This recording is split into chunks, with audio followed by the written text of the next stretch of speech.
안녕하세요, 이콘TV 구독자 여러분. 오늘 지난 시간에 이어서 두 번째 아린 김수연 작가님 모시고 부자로 가는 달이 브릿지에 대한 이야기를 나누고 있습니다. 지난번에는요, 저희 작가님 절약 노하우에 대해서 많이 이야기해 주셨거든요. 그러면서 저를 많이 반성하게 만드셨는데, 네, 이번에는 많은 분들이 관심 갖고 계시는 돈 불리기에 대해서 이야기를 해볼 거예요. 돈 불리기라고 하면은 흔히 이제 뭐 부동산하고 주식, 작가님도 부동산하고 주식으로 주로 돈을 많이 벌린다고 하셨었는데요. 사실 요즘에 주식에 대한 관심이 되게 높거든요. 주식으로 좀 돈 좀 많이 버셨습니까? 많이 벌어본 것 같아요. 얼마나 처음에 그 1,300만 원으로 시작을 했는데 주식을? 네. 근데 지금 한 재투자하고 모은 돈을 해서 한 2억 정도 돼요. 얼마 만에 버신 거예요? 1,300에서 2억까지. 그 작년 2월부터 본격적으로 시작했으니까. 작년 2월? 그럼 한 2년이 안 됐네요? 네. 와. 그러니까 1,300만 원을 시작해서 그걸로 얻은 수익금은 계속 재투자하는 방식으로 네. 계속 투자금이 2억까지 늘어난 거군요. 네. 오, 그렇군요. 그러면은 한 달 기준으로 한 대략 어느 정도 번 거셔요? 제가 정산을 해보니까 네. 뭐 많이 벌 때는 1,200만 원 정도? 1,200? 한 달에? 네.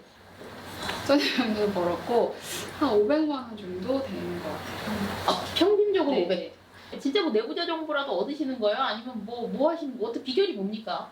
주변을 잘 보다가 네. 잘 팔리는 것 같다, 요즘에 이런 게 잘 나가는 것 같다 그러면 관심 갖고 찾아보고 그렇게 시작을 많이 해요. 거기서. 그러니까 뭐 제품이나 서비스 네. 같은 거를 이거 요새 인기 많다 그러면 그 회사를 네. 찾아보는 네. 식으로. 근데 그렇다고 해서 막 다 성공하시지는 않지 않아요? 다 성공하진 않은데, 근데 이게 시간차가 있을 뿐 결국은 실적이 좋으면 네. 가격이 올라가더라고요. 그래서 목표 수익이 될 때까지 기다리죠. 그러니까 좋은 기업을 싸게 사놨다가 네네. 이제 주가가 제자리를 찾았다, 그러니까 내가 원하는 데까지 올라왔다 싶으면 이제 수익을 거두는 식으로 하고 있어요. 주변에서 이렇게 보면 일상적으로 이제 잘 나가는 서비스나 제품을 많이 찾는다고 하시는데 그것만 보시는 거예요? 그런 것만 보는 건 아니고, 일단 그렇게 회사를 관심 가지면 일단 매출액 같은 거 봐야 돼요. 실적이 좋은지를 실제로 확인을 해봐야 되고, 그리고 저는 수급이라고 해서 이제 외국인이나 기관 투자자들이 어떤 식으로 움직이는지 이것도 좀 봐요. 정보력이 좋기 때문에 그냥 막 움직이진 않을 거라는 말이죠. 그래서 이제 어떻게 움직이는지, 내가 연도에는 또 이 종목을 이 큰 손들은 어떤 식으로 바라보고 있는지 이런 것도 좀 연구를 하는 편이에요. 그러니까 시작은 일상에서 아이템을 찾아내되 그걸 검증하는 데 시간을 좀 들이시나 봐요. 네. 그러면 그 뭐 실적이나 뭐 이런 것들은 어디서 살펴보세요? 그 FM 가이드라고 네이버에 검색하면 사이트가 나오는데, 네. 거기 실적 속보라고 들어가 보면 거기 쫙 나와요. 매출액, 뭐 영업이익이 다 있는데 네. 다 보실 필요는 없고, 네네. 매출액이랑 영업이익률 뭐 이런 정도 주로 보고, 수급은 또 어떻게 보나요? 그거는 이제 그 증권사마다 그걸 보여주는 다 있어요. 수급을 보여주는 네네. 메뉴가. 네네. 그런 거 다 보는 거죠. 그러면은 한 종목 분석하는데 꽤 오랜 시간을 쓰실 것 같은데요? 얼마나 걸리시나요? 그렇게 많이 걸리진 않아요. 이게 말로 풀으니까 되게 오래 걸리는, 마음에 드는 종목을 일단 찾으면 증권사 사이트 가서 수급이 어떤지 보고, 근데 이런 식으로 찾아보면 클릭 한 번으로 이렇게 보면 되거든요. 되게 쉽게 말씀하시네? 멘탈 관리하는 게 더 어려운 것 같아요, 주식 투자. 멘탈. 네네. 그러니까 떨어질 때 버티고 뭐. 네.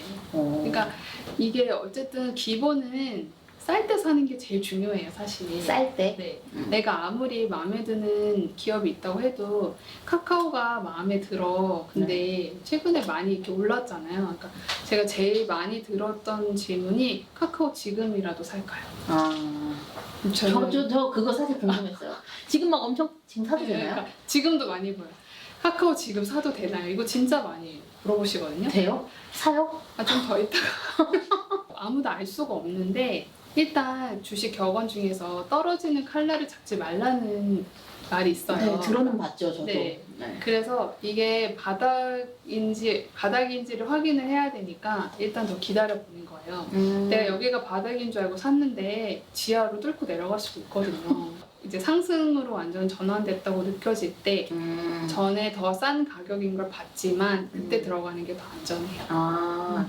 그러면은 아주 떨어지고 있을 때 말고 이렇게 한 번 찍고 살짝 올라왔을 때 사는 게 안 아니요, 그 주식은 한 번 찍은 것도 안 되더라고요. 돼요? 한 두 번, 두 번 이상 그러니까 찍어야 돼요. 팅이 아니라 팅팅 이렇게? 네. 아, 보통 쌍바닥이라고 얘기를 하거든요. 아. 그런 거 해서 추세를 상승 전환으로 돌리해서 올라갈 때. 근데 그러면 요만큼 올랐을 때 그만큼은 못 먹는 거네요. 그거는 그러니까 욕심을 너무 부리면 안 돼요. 물타기도 막 함부로 하시지 말라고 좀 말씀드리거든요. 그래요? 계속 떨어질 때마다 계속 물을 타는 거예요. 그러다가 대주주가 됐다 이렇게 말씀하시는 분도 있는데, 그러니까 단가는 낮아지는데 손해 금액이 커지게 되거든요. 그래서 물타기도 아무 때나 하면 안 되고 상승할 때 오를 때는 언제쯤 팔면 돼요? 목표 수익률을 정해요. 목표 수익률. 내가 이걸 사는 것보다 몇 프로까지 네네네. 오르면, 네. 그때가 오면은 그냥 미련 없이 던지는 거죠. 아, 그러면 뭐 이게 상승을 계속하면 계속 가져가는 게 아니라 내가 어느 정도 올랐다 그러면 그냥 파신다는 거예요? 네네. 더 오르면은요? 더 할 수 없죠. 아깝잖아요. 보내주고 딴 데 사면 되니까. 이 무슨 자신감이지? 그때 팔고 나서 올랐으니까 속이 쓰린 건데 사실 거기까지 갔다가 떨어지는 경우도 굉장히 많거든요. 아, 올라갔다가 네. 더 오를 줄 알았는데. 네, 그러면은 그동안 벌었던 돈을 다 반납해버리 갑자기 빈털털이 될 수 있거든요. 그렇죠. 그러면은 저는 그거 몇 번 겪어보니까 할 게 못 되더라고요. 되게 그 기분이 나빠요. 그렇죠. 사실. 네. 그리고 그렇죠. 너무 허무하더라고요. 맞아요. 다 이제 원래 이렇게 주가가 올랐으면 통장에 꽂히지 않아도 이미 마음은 내 돈인데. 네. 네, 그리고 막 주변에 쏘고 그랬는데 이렇게 다시 떨어지고. 어떤 식으로 투자했나 뭐 좀 사례를 좀 들어주시. 엘리베이터에서 산 적 있어요. 엘리베이터에서. 네. 그 회사님. H사 아닙니까? 맞아요. 엘리베이터 하면 그거밖에 모르겠는데 나는. 그 엘리베이터 회사 산 이유가 처음에는 원래는 건설주를 사려고 이제 생각을 했었어요. 그러니까 좀 이제 돈이 생기면 건설주를 사야겠다고 마음을 먹고 찾아놨는데, 이유가 그 3기 신도시 이슈도 있고 그 이제 막 그 건설 경기가 좋아진다고 계속 이제 경제 뉴스 신문 나오더라고요. 그래서 이제 여기를 사야겠다 생각하고 있었는데, 막상 투자금이 생겼는데 건설주가 이미 많이 올라서 제가 들어가기에는 좀 부담되는 가격인 거예요. 이제 쌀 때 사야 되잖아요. 그래서 안 되겠다 싶어서, 그러면 건설 경기가 좋아지면 어디가 좋아질까 고민을 하다 보니까 엘리베이터 다 들어가잖아요. 네. 그래서 아파트마다 다 들어가니까. 다 들어가고, 그리고 제가 그걸 찾다 보니까 알게 됐는데, 기존의 구축 아파트들도 어느 정도 지나면 기존 엘리베이터를 바꿔야 된대요. 그쵸, 그쵸. 네, 그러면 우리나라도 아파트 많잖아요. 구축 아파트도. 그러니까 그런 수요까지 다 있겠구나라고 생각이 들어서 보니까 아직 안 오른 거예요, 이거는. 그래서 샀죠. 얼마나 버셨어요? 23% 정도 수익이 났어요. 몇 달 만에요? 그냥 두 달. 두 달 만에 23%? 네네. 아니 그 타이밍을 그렇게 귀신같이. 그러니까 왜냐면 삼기신도시 이야기가 하루 이틀만 나온 게 아니잖아요. 네네. 근데 어떻게 이렇게 그 타이밍을 귀신같이 잡으시지? 그게 아니라 안 오르고 있었던 거예요. 건설주들한테 다 집중이 되어 있었는지 계속 여기에 먼저 오르고, 이게 종목마다 순환매가 일어나요. 순환매? 얘네들 먼저 오르고 네. 그다음 다음 산업들 많이 오르고, 이게 돌아가면서 오르거든요. 아, 이게 많이 오르면 연관된 산업으로 네. 옮겨가는군요, 투자자들이. 그래서 거기에 따라서 맞춰서 저도 투자를 하는 거예요. 아, 그래서 건설주 다 오른 다음에 엘리베이터 주가 오른 때가 되니까 갑자기 네, 오르던 네, 네, 거군요. 계속 지켜보고 꾸준히 관심이 없으면 그런 걸 못 잡겠네요. 네, 그래서 계속 보고 있고, 이것도 투자를 직접 내 돈 안 들어가더라도 계속 이거를 봐놔야 다음에 이런 생각이 연관되어 나는 거예요. 아, 네. 계속 모의 투자하는 것처럼 네, 네, 계속 꾸준히 네. 살펴보고. 또 다른 것도 없나? 재밌는 얘기 좀 해줘요. 한 적이 있어요. 이제 예방 접종도 많이 하고, 이제 사람들이 이제 그러면은 여행을 다시 다닐 거 아니에요. 그러니까 이미 이제 항공주가 코로나 때문에 많이 박살이 나 있는 상태였어요. 그래서 다들 투자하기 어려우시니까 당연히 이제 바닥인 상태였는데, 그래서 이제 이제 다시 좋아지겠구나라는 생각이 들고, 이제 그 다른 항공사랑 합병 이슈도 있고 해서 그걸 이제 더 이상 떨어질 데가 없다고 생각해서 샀어요. 네. 샀는데 이거는 제가 생각지도 못하게 거래 정지를 당해요. 그래서 그랬죠. 그때 한참 네. 기사 터졌죠. 막 네, 그래서 난리가 났었지 그때. 처음에 사자마자 얼마 안 있어서 막 주가가 제 예상대로 막 올라가는 거예요. 네네. 잘 골랐어. 너무 잘했다. 이러면서 이제 어느 정도 되면 팔아야지 생각했는데 갑자기 거래 횡령. 정지가 빡.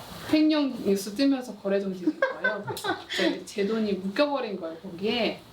그래가지고 꽤 길게 가지 않았나요? 거래 정지.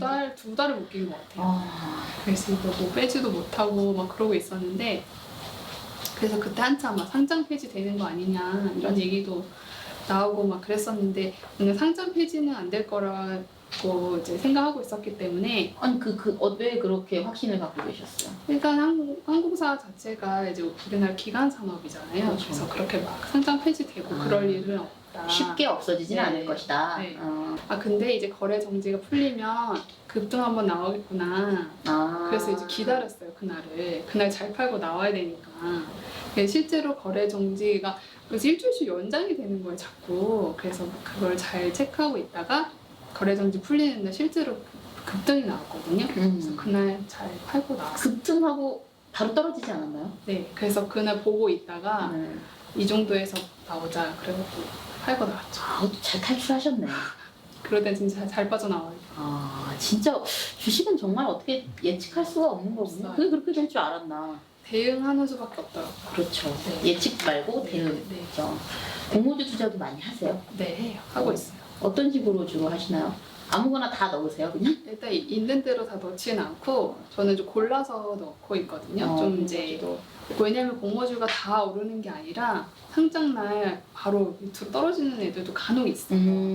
그래서 그러면은 돈을 벌 수가 없으니까 좀 괜찮은 종목들로 골라서 들어가고 있어요. 괜찮은 종목이라는 건 어떻게 알 수 있나요? 이제 네이버 증권에서 검색하면 그 종목 검색하면 나오는데 그 기관 경쟁률을 보여주거든요. 네. 그러니까 일반 청약 바로 전날 기관 경쟁률이 어땠는지를 다 알려줘요. 그래서 경쟁률이 높게 나온 것들 골라서요. 사람들이 관심이 많은 종목이니까 오를 수밖에 없다. 네, 그러니까 기관들도 좋게 평가하는구나. 네네. 이걸 알 수 있는 거죠. 그럼 공모주 청약하고 바로 상장되면 바로 매도하시나요? 보통 따상이 있으면 따상 풀릴 때까지 기다리고요. 왜냐면 다음 날까지 이어지는 경우가 있거든요. 그렇죠. 근데 그 따상 못 가고 하면 이제 그날 적당히 먹고 나오는 거예요. 기본적으로 균등 청약을 하면은 10주만 가지고 할 수 있고 네. 그 가격의 반만 보증금을 내면 되기 때문에 사실 돈이 그렇게 많이 들진 않거든요. 그렇군요. 네. 회사는 기본적으로 실적이 좋아야 되니까 돈을 잘 벌어야 되잖아요. 네. 그러니까 그거를 먼저 우선으로 보는 거죠. 아, 굉장히 전교 1등이 국영수 중심으로 교과서를 본 것 같은 그런 투자를 하시는데 이걸로 지금 20%씩 매달 벌고 계시다는 거잖아요. 네. 아, 이거 정말 대단한 것 같아요. 네. 어떻게 보면 이제 초보 투자자들한테는 가장 적합한 방법일 수도 있겠다는 생각이 들어요. 막 이렇게 어려운 기법을 배우거나 그러지 않고도 리스크가 좀 적은 상태에서도 이렇게 투자를 할 수 있다는 그런 장점이 좀 있어 보이는데 진짜 저처럼 그러니까 어설프게 주식을 알고 있거나 혹은 이제 주식 투자에는 처음 관심 갖는 분들한테 이것만큼은 꼭 해주고 싶은 이야기가 있다라고 그러실 게 있을까요? 일단은 종목 고르는 거 가장 많이 힘들어 하시잖아요. 그렇죠. 갑자기 생각나는데 요즘에 가전제품 굉장히 이쁘게 많이 나오잖아요. 근데 그게 저도 이제 샀다가 알았는데 그게 컬러 강판이래요. 강판은 아예 컬러를 입혀서 나오는 게 그게 요즘 수요가 엄청 나는데요. 자동차도 가전제품 같은 것도 다 컬러 강판을 쓰는 거라는 거예요. 네네네. 그래서 이렇게 해서 시작을 하는 거죠. 그래서 이제 철강회사 아, 그런 식으로. 네, 이런 식으로 보는 거예요. 아, 그냥 가전제품이 예쁜데 저 예쁜 철판은 어디서 만들까? 그게 이제 컬러 강판이란 게 있구나. 아, 이런 식으로 이렇게 네네네. 연결되어 네. 나가는 거군요. 네, 그런 식으로 하면 훨씬 더 생각 확장하기가 쉽죠. 그렇군요. 네네. 그렇게 하는데 저는 이제 주식에서 가장 위험한 건 욕심이라고 생각해요. 욕심 너무 부리지 말고, 그러니까 그 욕심 부려서 급등주도 사실 짧은 기간에 돈을 많이 벌고 싶어서 하다가 오히려 물려서 있는 돈 까먹기도 하고 그렇죠. 미수금이나 대출 갖다 썼다가 날려서 빚더미 앉기도 하고 이러거든요. 그래서 비투라고 하잖아, 비투. 네, 그거는 조금 안 하셨으면 좋겠어요. 처음에 공부하는 셈 치고는 좀 적게 하다가 익숙해질 경험 삶이 이제 그때 또 모인 돈이 더 있을 거니까 이걸로 그때 이제 조금씩 키워나가는 키워나가는 게 걸로. 훨씬 더 현명하다고 생각합니다. 정말 좋은 말씀인 것 같아요. 일단 욕심 부리지 말고 꾸준히 조금씩 버는 게 최고다. 그 말씀을 네. 해주신 걸로 이해하도록 하겠습니다. 네, 묻고 싶은 건 참 많지만, 네. 이거는 이제 저희 카메라 꺼진 후에 제가 조금 더 여쭤보도록 하겠고요. 네, 오늘 초보자분들에게 아주 좋은 이야기 해주셨습니다. 근데 자산 불리는 이야기 하면은 이번에 주식 이야기 해주셨고, 이제 부동산 이야기 안 들어볼 수 없잖아요. 다음 영상에서는 부동산 이야기 한번 집중적으로 여쭤보는 시간을 갖도록 하겠습니다. 콘텐츠를 잇다 사람을 잇다 이콘 TV